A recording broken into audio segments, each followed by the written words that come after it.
Saudi আরবের মানুষের খুবই সুস্বাদু একটা খাবার দুম্বার মাথা পুইরিয়া। এই দুম্বার মাথাটা আবার মনে করো কোনো ধরনের পরিষ্কার, কোনো ধরনের চামড়া ফালানি নাই, কোনো কাটাকুটি, কোনো কিচ্ছু নাই।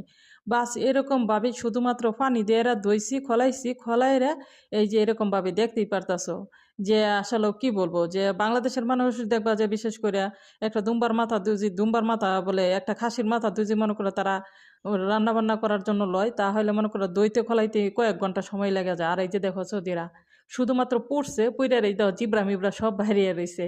তো এরকম ভাবেই মনে করো তারা এই যে সৌদি আরবের খাবারগুলো খাইয়া থাকে। তো এটার মধ্যে আবার চালও দিছি, চালের সাথে আবার কোনো ধরনের এলিগে গরম মশলা আবার সেরকম ভাবে দেই নাই। গরম মশলা বলতে শুধুমাত্র একটু হলুদ দিছি, আগে কিন্তু লবণ দিয়ে দুম্বার মাথাটা সিদ্ধ করে নিছি। তো ওই ভিডিওটাও আবার একটা ভিডিও অবশ্য দিছি।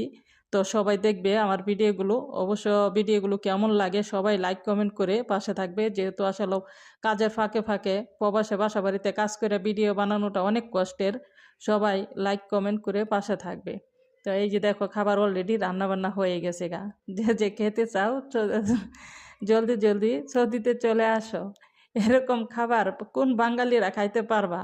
সবাই কমেন্ট করে যাবে কার কার পছন্দ হয়েছে খাবারটা। অবশ্যই যদি কোনো এক সময় বাংলাদেশে যায় তাহলে অবশ্য রান্না রান্না করে খাওয়ানোর চেষ্টা করব। 8-9টা বছর ধরে বাসাটার মধ্যে থাকতেছি, খাবার এত পরিমাণে কষ্ট করি, তারপরও তাদের খাবারগুলো খাই না আমি।